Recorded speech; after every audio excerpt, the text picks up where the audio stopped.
Good luck. Okay, welcome back to the second part of a three-part introduction. It's the first class that we had, our first shiur, we talked about patterns, and that in the Torah you can find numerous, in Tanakh you can find numerous patterns. And one of the patterns that I wanted to look at was based on Rav Kook's idea of teshuva, that teshuva starts from knowing yourself as an individual, and that once you know yourself and your strengths and your weaknesses and how you connect with Hashem as an individual, then you can build on that your relationship with others and with community and with the society at large. There are a couple of big questions that we are going to look at. The one we just touched on last week was the idea of building community and connecting with community. And how is it today, when community is so important, we have neglected to really articulate why it's important. And in our education for children, grandchildren, whoever, to also share with them why community is important. Why is it important to be a part of a community? So that's one of the big picture questions that I want us to look at. In addition, we are also looking at what that means, according to Rav Kook, the idea of teshuva, of returning to yourself. Naomi had an excellent point that I want to reiterate, because if it wasn't clear, it should be clear. What we are looking at is finding yourself and meaning within yourself, and a connection with Hashem, and understanding that each person connects with Hashem in a different way. And that connecting in that different way isn't limiting yourself to that way, but it's enabling you to expand your connection with Hashem in multiple ways. So I'll give you an example. That if you are the kind of person, and we all connect with Kedusha, with holiness in different ways. So if walking on the beach is your way to connect with Hashem, all right, being out in nature, out in Teva, walking, doing tiulim. Just on the way here, I had an extremely stressful morning, but I saw the birds migrating overhead, which it's the hardest thing to leave zichron in those birds, but I saw them, and it just, every time I see them, it's awe-inspiring. It's awe-inspiring that every year they take this trip, that every year, especially the pelicans, which will look so chaotic when they fly. How do they not bump into each other? But they probably do. You can always find the like ADD pelican, because he's like off to the side, come on, let's go. But that it's so awe-inspiring for me, and it always presents for me that moment of Kedusha in this world and just incredible holiness. I mean, also when I hear a symphony, when I see bands of people working together, I think that's really what does it. When I see a symphony, or you go to an opera or something where multiple people have to work together in perfect harmony and unison, for me, it is awe-inspiring, and it does it for me. It gives me that sense of Kedusha. Now, I know that about myself, and I know that for myself, I am also in awe of the people who love Gemara and learning Daf Yomi, and have just nowadays just have enriched themselves. I'm in awe of that. That's not my brain, but that is something that I can work on and I can appreciate. But that's the self-knowledge that we all need to have, because everybody has their comfort zones. Everybody has those trigger points that give them Kedusha. But the idea is to push yourself outside of your comfort zone and to try to find Kedusha in multiple areas in your life. Right. And that is something that I think mitzvot help us do. It helps us train. We talked about training to train ourselves to see Kedusha in many different things. When we focus on food, to think about the food, otherwise just be taken. But to stop and pause, maybe respond to us as having to do that. Even something like sharpness, that you can have this mix of fabrics that you need to be aware of. All of those things instead of thinking of them as, another rule, another regulation, another thing I need to follow, that those could be moments that could bring you brachot, can bring you blessings. So the important thing that I really want to stress is that by knowing yourself, you know where your comfort zones are, and we're going to discuss the avot, the imahot. We're going to look at the Tanakh for examples, David, Shlomo, two totally opposite approaches to Hashem. And we're going to look at what was their comfort zones and how does Hashem continuously push them outside of their comfort zones so that they can find Kedusha in more aspects of their life. Sorry. And just say that.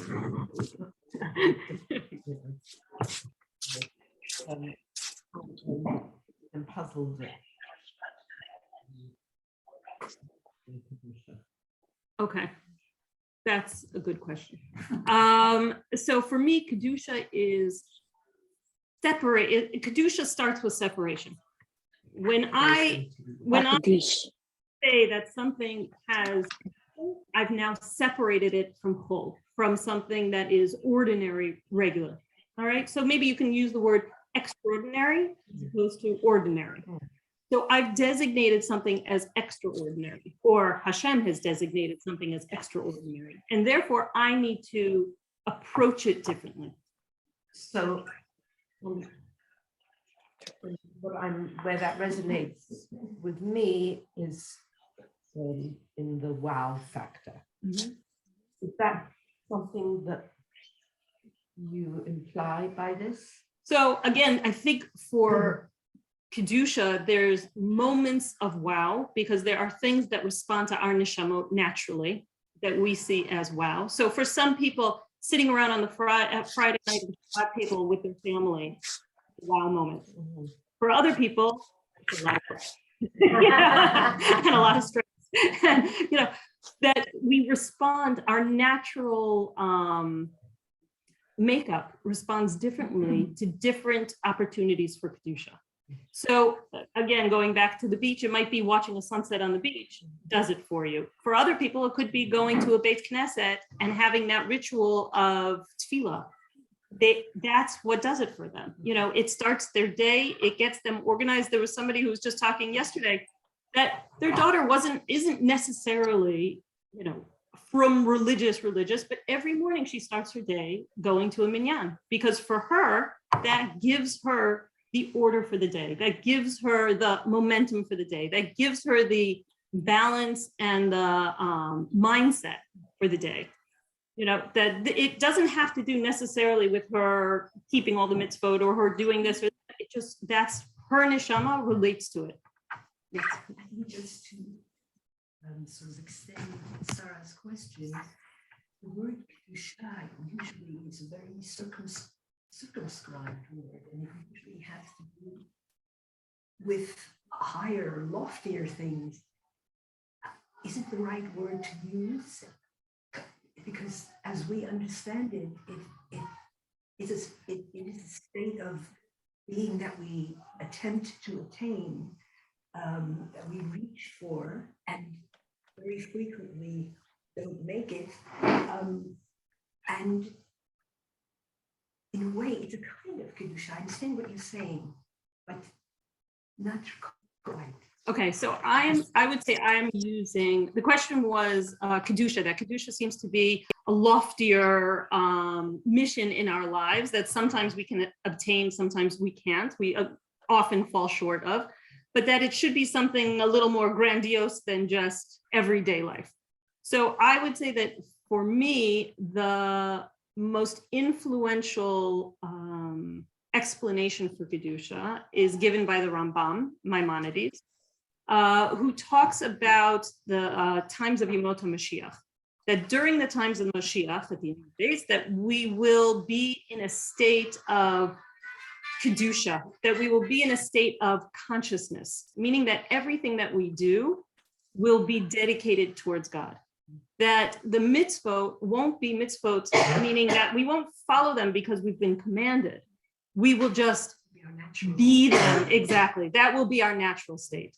So And in that, I would also, I'm going to argue throughout the year that Rav Kook also seems to be looking for that type of consciousness, that type of Kedusha, that for Rav Kook as well, Kedusha is actually all around, and that we need to be hard pressed to find it, that's part of what our mission in this world is to do, to find that Kedusha. And he was able to find Kedusha in everyday things. I mean, that's what was incredible about Rav Kook. So he was a one-off, but we can learn in terms of his totality. But I think we can take a lot of his lessons and incorporate them into our life practices as well. So that's, I would say, one of the goals of utilizing Rav Kook and utilizing his ideas. You know, again, I will say, I am not a Rav Kook expert. This is not my forte, but you can see Rav Tzvi alone for that. But I do believe that there are lessons that we can learn from Rav Kook that can help us to find the Kedusha, either in the grandiose things, but also, I think, just as important, in our everyday lives. Okay? Okay. Yes. I don't remember which philosopher it was who spoke about radical amazement. Yeah. And I think describing with the birds or the sunset or something, I would call radical amazement, which does touch your soul, my soul, and it touches my soul, or other things like that, which are, and you feel close to God. But I don't know if I would call that Kedusha, but it's a closeness to God. Okay, so Heschel's radical amazement and the idea of being close to God, is that close to God also considered Kedusha? And again, I would say that walking towards that path, okay, so maybe you're not there, but walking towards that path, I think those two things go hand in hand. So that's where I'm coming from. Okay, so when we look at, for this shiur, what I would like to look at is at the, as I was looking at the parsha towards the end of the year before Simchat Torah, I noticed for Moshe this kind of this anxiety of, I am leaving Bnei Israel, you know, they need to know what's going to happen. I'm not letting go very easily. And there's this repetition that keeps happening. Moshe keeps telling Bnei Israel in every parsha multiple times, you will sin, you will leave Hashem, you will return to Hashem, Hashem will forgive you. You will sin, you will leave Hashem, you will return to Hashem, Hashem will forgive you. And it almost becomes like a mantra. It's repeated over and over and over again, to the point where I'm scratching my head, like, you know, why can't you leave it on a positive note? You know, like he'll say, you are kadosh, you know, but you will sin, and you know, he can't just kind of leave it. And I was thinking about why is it that we have this constant repetition going on? And what really impacted me was this idea that Moshe was creating a new sense of time for Bnei Israel. And what do I mean by that? Bnei Israel came from Egypt, and we had done this in a shir many years ago, but came from Egypt. And Egyptian time, sacred time, which is all there was no Gregorian calendar or anything like that, but sacred time was something that was slipping away, right? Like the sands of an hourglass, right? It was always slipping away from them. That perfection for Egypt happened at creation. It was harmonious. It was perfection. And then ever since then, things have been moving farther and farther away from that perfection. So when you think about Egyptian culture, right, one of the things that we know about, and we talked about last week, was the Nile, the idea of the Nile. They didn't have to work hard for what they had. They had an abundance of natural, they had food, they had water. They didn't have a very difficult life in that regard. They also had a desire for preservation, right? So either the mummification of the paro, or the building of the pyramids, all of those things were to maintain that perfection that was, all right? They were always looking back at maintaining the perfection that was. And as time progressed, they were moving farther and farther away from that perfection. So much of their religious ritual, much of their religion is about going back to that more perfected time. You compare that, Bnei Israel leave Mitzrayim, and you compare that with the Mesopotamian culture. Now, the Mesopotamian culture is cyclical, all right? We just had last Shabbat, the Parsha, we just had the flood story. So there is a Mesopotamian flood story as well. Utapanishtim, he was the Noah of Mesopotamia, and he lived forever. And we also did this in a Matan Shir a couple years ago, right? So what is the difference between the Mesopotamian tale of their flood and our understanding of the flood? Well, there's a huge difference. One is because Utapanishtim lived eternally, okay, the world can continue in a cyclical nature, meaning that the world would come, it would get destroyed either by a flood or a famine or something, and then the world would start again. It was cyclical. You needed Utapanishtim to be the memory. If anybody ever read The Giver, the book The Giver, needed to be the memory for all of humankind. So therefore, he had to be eternal because life was cyclical, all right? When life is cyclical, you're not really willing to invest in it. You're surviving in it. You're following the gods that will give you the most order and move away from chaos, all right? So even one of my favorite creation myths is a Mesopotamian myth where you have the gods go to battle. Why? Because their children were waking them up when they were trying to rest. To me, this is Shabbat afternoon. I understood exactly where they were coming from. You know, the kids were just, the younger gods were making too much noise, and the older gods just wanted to rest. So they went to battle. They literally went to battle. But you can see that as the Mesopotamian environment. It was a chaotic environment. It was an environment where you had to work hard to get any food. You had to always rely on the gods for rain.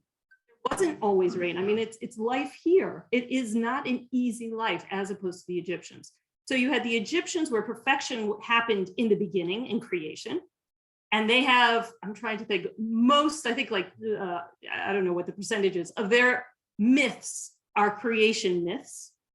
So they are always looking back. Then you have the Mesopotamians who are always looking at what is right now, okay? So you need to follow this God right now because this is the most powerful God, all right? This is the God that will give you order, all right? And then you have what Moshe is trying to do. And Moshe is trying to say, there's a linear time that happens. Invest in the people, invest in the land, all right? Because you are going to be here for a long time. Our Noah story ends with a rainbow, a keshet, right? We are not going to be destroyed again. We are not going to live in this secular time anymore, all right? We are going to be moving forward. We are going to invest in what is going to come. And not only that, we then add to it after the time of Moshe. So if you read the Torah, right, we have this idea of time progressing.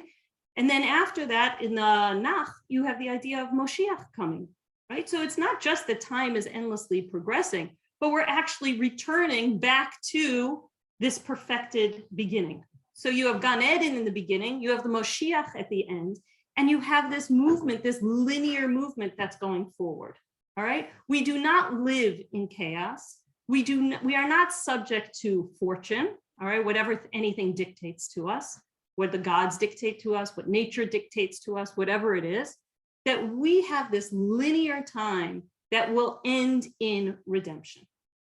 Now, how do you get a people who came from Egypt with the opposite narrative to be Bnei Israel?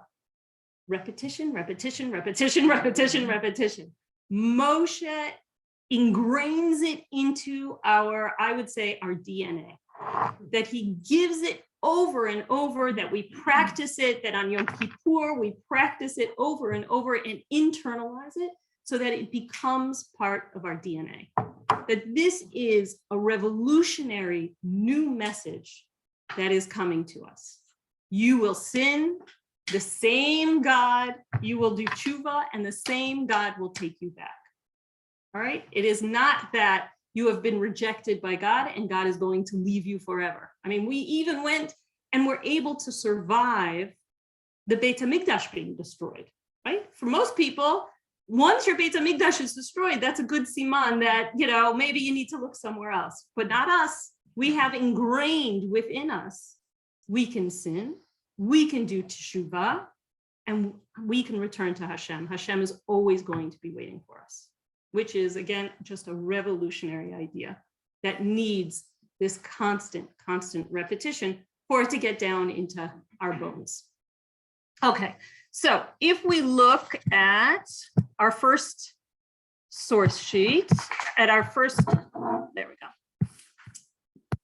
Okay, I'm actually going to go to the second one.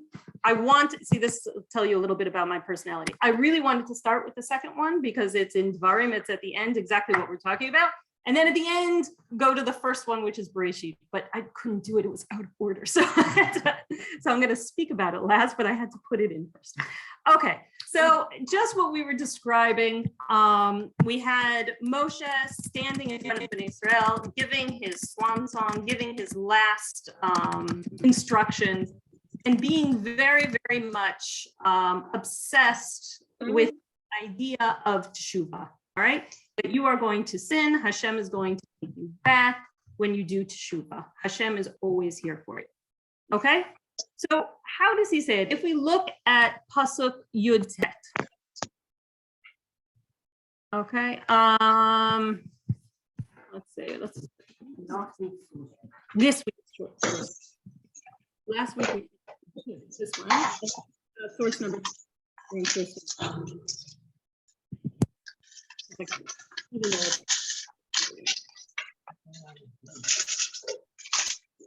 Okay, so in Pasuk Tet Zayin, Moshe says, love Hashem, everything positive, everything.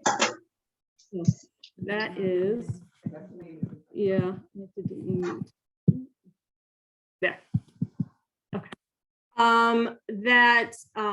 Hashem is, that we should walk in the ways of Hashem, we should love Hashem, we should follow Hashem. And then he says in Pasuk Yud Tet, Haidot, let me see if I can enlarge this a little bit. There we go. Okay. Haidoti bachem hayom et hashamayim ve'et haaretz hachayim ve'hamavet natati lefanecha. Right, so I have set before you everything, okay? Does everybody see where it is? Pasuk Yud Tet. Habracha, no? Okay. Habracha v'haklala. All right, I have set before you, you have blessings and you have curse. Ubacharta b'chayim, leman techiyeh ata v'zarecha. Okay, you should choose life so that you may live and your seed may live. So what struck me about this idea is, but Hashem is saying you have a choice. Okay, all of teshuva starts with a choice.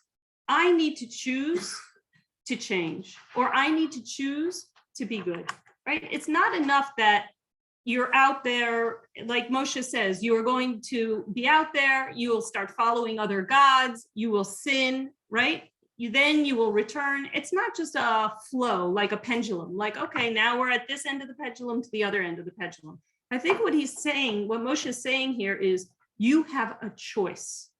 You have a choice to live a life that is meaningful, to live a life, and this is where I'm using Kedusha, that has Kedusha, that its aim is to live in the will of Hashem, all right? In the glow of Hashem, in the light of Hashem. But that starts with a choice, that you need to choose to do that. And that choice is not an easy choice. That choice makes you vulnerable. It takes away your defenses, right? It takes you out of your comfort zone. If you think about Abraham, Lech Lecha Ma'artzecha, where we are this week's Parsha, right? It takes you completely out of your comfort zone, but it starts with that choice. And that choice to change who you are or to realize the potential of who you are is what is happening here with Bnei Israel. That's what Moshe is telling Bnei Israel. You have a choice. Don't think that the Torah is way too far from you, right? It's not up in the heavens. Here, let's see, where's the, yeah, it's here. I have it here. I have it in the beginning. Let's see. In Pasuk Yubet, exactly. Ki ha-mitzvah hazot asher anochi metzapeh, let's do Yud Aleph hayom, lo niflet hi mimcha velo rechuka hi. Okay, so this commandment which I give to you, it is not too hard for you. It's not too far off. Lo bashamayim hi, it's not up in the shamayim, right? This reminds you of the kol, the bat kol, right? It is, I mean, every time I read it, I think this is just a re-examination of that Gemara, right?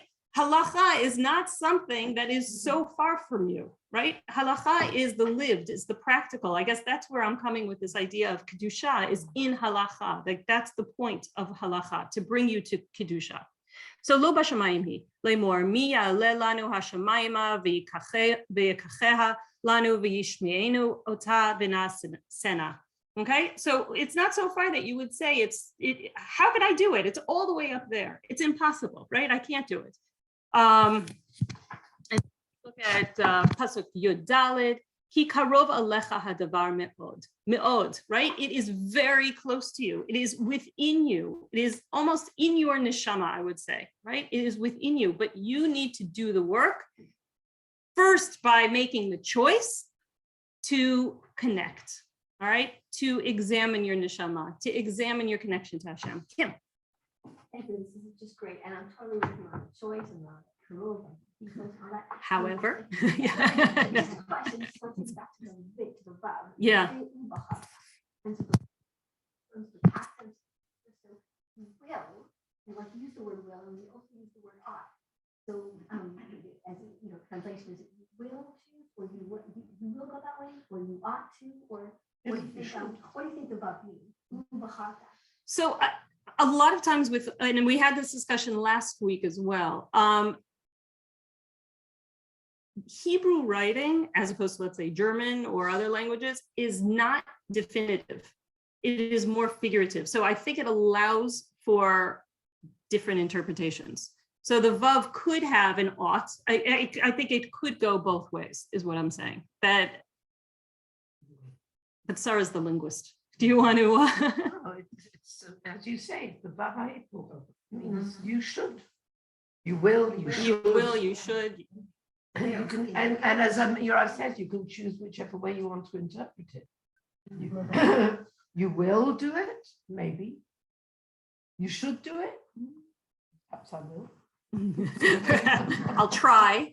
But what I'm curious about, Yes, is what the meaning is of uba bemet, not ubachar, but ubacharta b'chayim. What does that mean? Yeah, what does it mean? Ubacharta b'chayim. that if you choose, your choice is a life choice, that it is something that will affect your life. Like if you look at Yeah, it's a gibberish. like what Amira's saying. Yeah, maybe by choosing. B'charta b'chayim. You will be able to. It's ubecharta kama b'chaim. I don't know where the nikud is, the tamim, because it's in gibberish for me, but it makes sense that it would be ubecharta b'chayim. And the man, so what does that mean?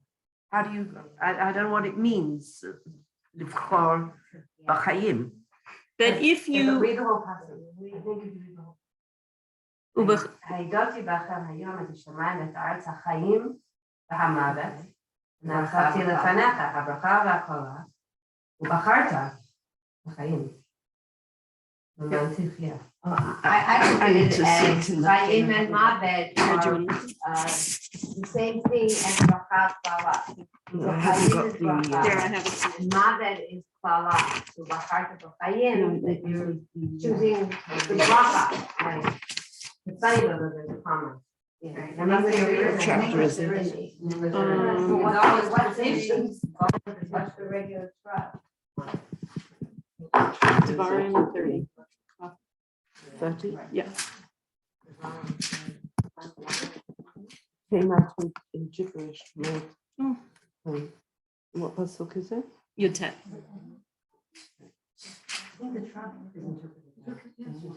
So, I mean, Sarah, I'll tell you the way that. No, there's no way that it cannot be. They go together. Yes. Ubacharta b'chayim. Vakarta b'chayim. These two Choose in the life. drop go Yeah. together. Yeah. So I do not understand what the meaning is. Livchor b'chayim. To choose in the bet as opposed to livchor chayim or livchor I bechayim. don't know what it means to choose life. What does that mean? What is the meaning? Okay. Well, okay, so I'll 1 second. I'll share. And again, this is an interpretation I would say that I am using for now that makes sense to me now. It doesn't mean that it might not make sense to me later, but if it works for you, feel free. But ubacharta b'chayim is to choose in life, meaning choose the way to live your life responsibly and consciously, as opposed to, and I'll tell you where I'm coming from, as opposed to the idea of living instinctually and not thoughtfully. And that could be to live like death. And the reason why I'm saying this is because, and this is exactly how we started the shiur last week, when I said, when I asked the question of why don't we have any instinctive responses to the needs of our neshama. That we have instinctive responses to hunger, we have instinctive responses to thirst, we have instinctive responses to too much sun, right? If we're in too much sun, our head hurts. If we're thirsty, our throat gets dry. If we're hungry, our stomach growls. So why is it when there's an act of kindness that should be done, there's nothing that happens, or tefillah or something like that? And that's how I'm understanding ubacharta b'chayim, that the purpose of not having those reflexive responses is because we need to learn to become conscious of them. That we need to learn how to be conscious of our neshama and our connection with Hashem. That's the essential component that makes us human.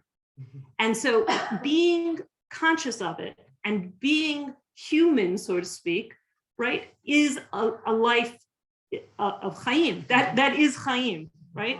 And if we don't choose that, then we become instinctual creatures that, if you think of Stone and Gomorrah, right, that are destroying. It's all about death. It's all about destruction. So that's how I'm understanding the chayim and mother. Yeah. It's interesting because you're really intentionally or unintentionally, you're really always making the choice, right? Like that's how I understand it. Like you're always subconsciously, whether you realize it or not, you're always choosing a life of chayim or mother in every little act. Correct. And that's where I was thinking when you asked about kedusha.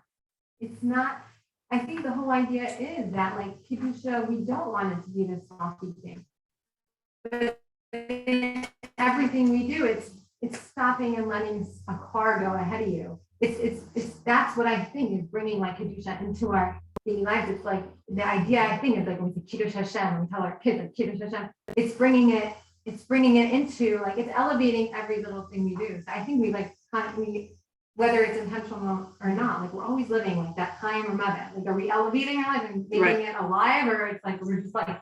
And that's exactly what I see in these two parshiot that we're learning, is that in the Torah itself, and Rachel was saying that everything in life is a choice, that you're always choosing it, whether you're choosing it consciously or subconsciously, you're choosing between life and death, between brachot and klalot, that you always have this choice. And that's exactly why I brought in this parsha. And then again, we're going to look at the Bereshit. All right, because that is what Hashem is saying. Hashem is saying in life, you have a choice. Teshuva only happens real tshuva only happens after you've made the choice to change, or the choice to do the tshuva, or the choice to go back onto the path, right? So if we look at Bereshit, we'll skip to the end in the beginning. All right. So you have the story of Cain and Hevel. Cain and Hevel are born. Cain and Hevel, it's a very short lifespan. They're born, they give a korban, there's a reaction, and then that's really almost it. So Cain and Hevel are born. Cain and Hevel bring this is source number 1. Cain and Hevel bring korbanot. Hevel's korban gets accepted. Cain is not happy about it. And Hashem actually, he doesn't use the word choice, but I see this as a choice, okay? And the first choice really that happens. He says in Pasuk Zayin, Halo im tetiv se'et v'im lo tetiv lefatach achatat rovetz ba'alecha tishukato ve'ata tishmal bo. Timshal bo. If thou dost well, right? If you do well, shall it not be lifted up, right? So Hashem says to Cain, Hevel gave a great korban. Like, why shouldn't he be rewarded, right? And if you do not well, and if you do not do well, right? If you can't overcome this, sin crouches at the door, and unto you is its desire, right? You are about to do something that you are going to regret, right? Something wrong. But you may rule over it, right? You have the choice to rule over it. Now, why is this brought in Bereshit? And what happens in the end? What does Cain do? He kills his brother, right? So why is this dugma, why is this example brought in Bereshit? Because this is one of the hardest things to overcome, right? This idea of choice. And this idea of choice is why Moshe repeated it over and over and over and over again till it was inside our bones. And even when it's inside our bones, most of the time we miss, right? Most of the times we can't do it. We are in the same boat as Cain, right? But Hashem says in the beginning in Bereshit, the archetype, right, of all relationships, everything that happens in Bereshit, especially Gan Eden and right after Gan Eden, is something that teaches us about our nature as human beings. And it teaches us how hard it is to be mindful, conscious human beings. That is something that we need to overcome to become mindful human beings, right? Cain couldn't do it, right? So this is here to say Hashem is giving on an individual basis. Hashem starts the Torah with a choice, right? This is one of our first interactions. We are starting with a choice. You can choose to overcome this, right? But it is difficult. And we read all of Torah, it is still difficult. How many people we are reading who can overcome things? Those are the dugmaot, those are the examples, all right? And then when we finish the Torah, the last thing we hear from Moshe is, you have a choice, right? To choose life. So it is a theme or a pattern that goes throughout the Torah. How do you choose? How do you choose to lead a mindful life? Somebody had a question? Yeah. I was just going to say the main word that comes to mind here is jealousy. Mm-hmm. And that goes through lots of other examples. Exactly.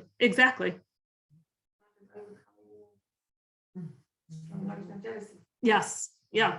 And that is really exactly like you said, that is one of the most difficult passions, I would say, to overcome, the most natural for us to give into.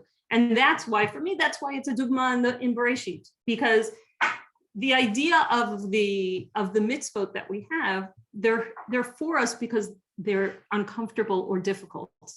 We don't have the mitzvot because they're easy to do. We have the mitzvot because they're difficult. And I think it was Jonathan Sachs who said that it was Yom Kippur and Pesach, the two most difficult chagim that most of the Jews around the world follow. You know, that it's not the easy ones, but it's actually the ones that are difficult for them to do. Those are the ones that are the most popular. Why? They choose the hard for what, right? Meaning that the point of the halachot are to break you outside of your comfort zone, right? To expand, and that expansion, which is the theme for this year, that expansion and getting out of your comfort zone and finding kedusha and finding connection to Hashem in other new ways, that's the most rewarding there is.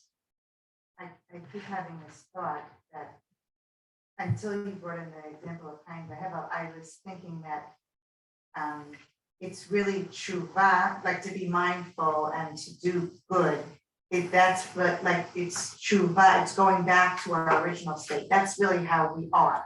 But we're just, we're too busy with our regular life and everything we have to do. And there's just, we're overwhelmed with everything in life that we don't notice those things.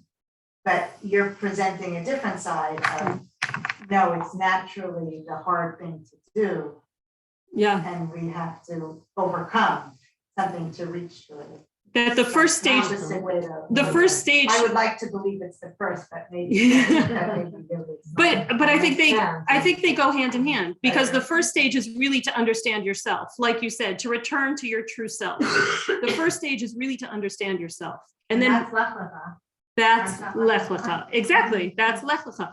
That you need to go, but a lech lecha within. You know, you need to go inside to understand yourself. Once you can understand yourself and you understand your comfort zones and you understand what's hard and difficult, then you can expand. And in that expansion comes tremendous reward, but also an understanding of consciousness, that who you are and what your connection to Hashem is. And then as you expand your understanding of yourself, you can then relate to other people and relate to community and relate to society in a fuller way. All right, so let's look at source number 3. And Oliver Sacks, The Man Who Mistook His Wife for a Hat, one of my favorite books of all time. I don't even know how, I think I read it in, I don't even know when, high school, in the 80s, right? It came out in the 80s, I think, 1980s. So Oliver Sacks is a psychologist who, neurologist was, thank you, was. Yeah, he was. He was a neurologist. Okay. Who? Just a neurologist.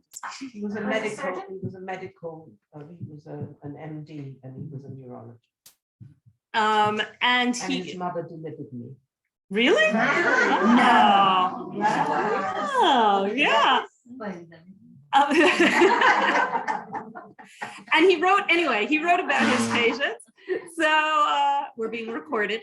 The man, so in source number 3, it says, to be ourselves, we must have ourselves, possess, if need be, repossess our life stories. We must recollect ourselves, recollect the inner drama, the narrative of ourselves. A man needs such a narrative, a continuous inner narrative, to maintain his identity, his self.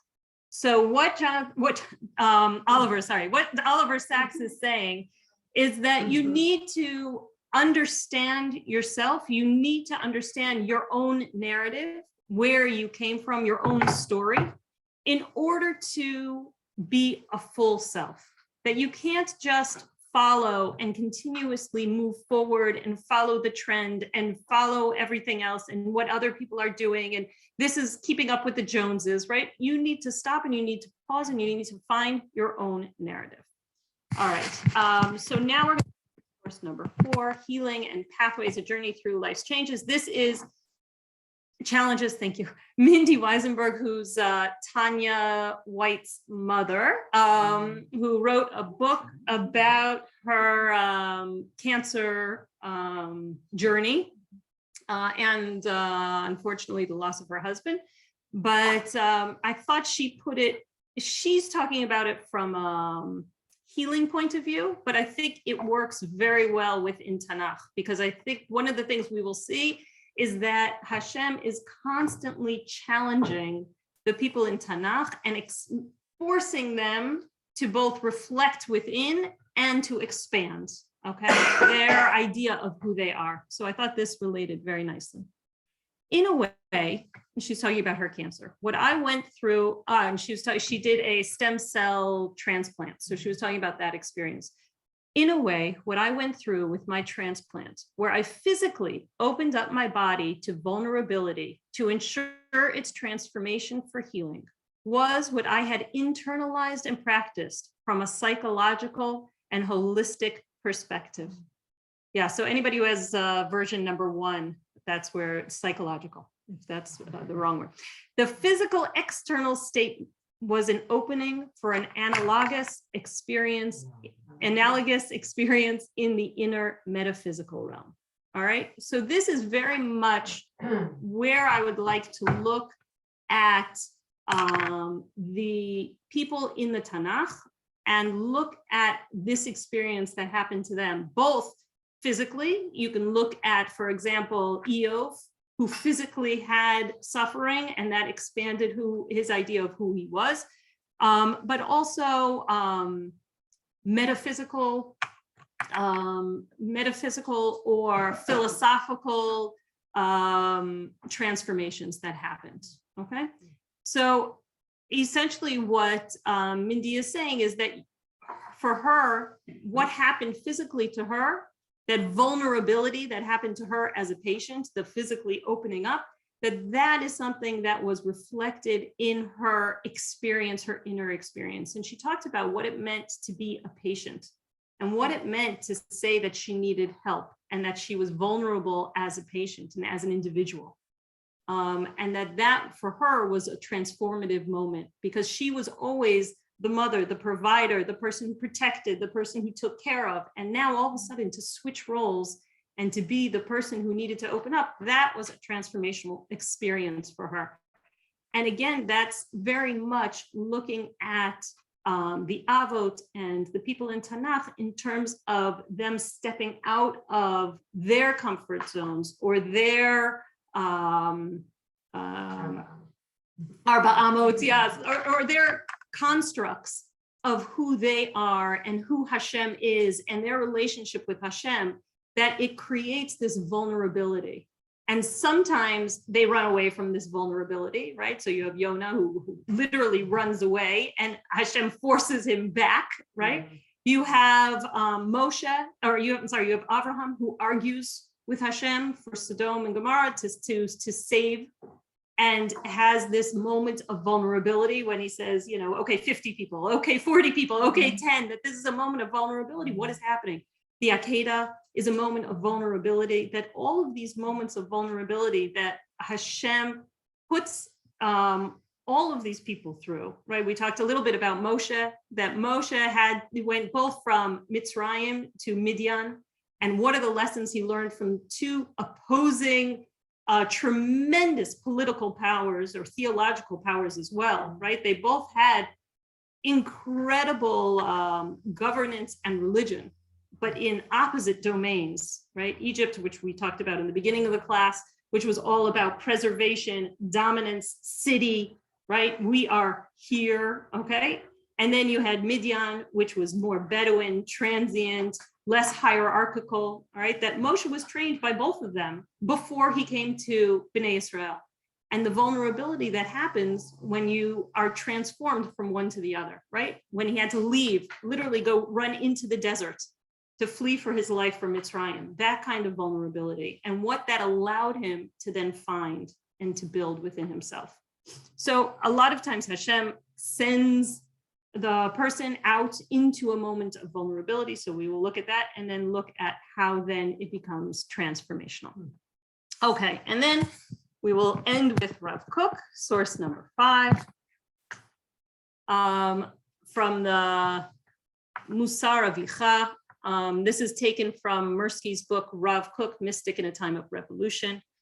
Only the individual can figure out for himself his particular path in serving God, the ways in which he can avoid the snares of this world in accordance with his own nature, state, and mind.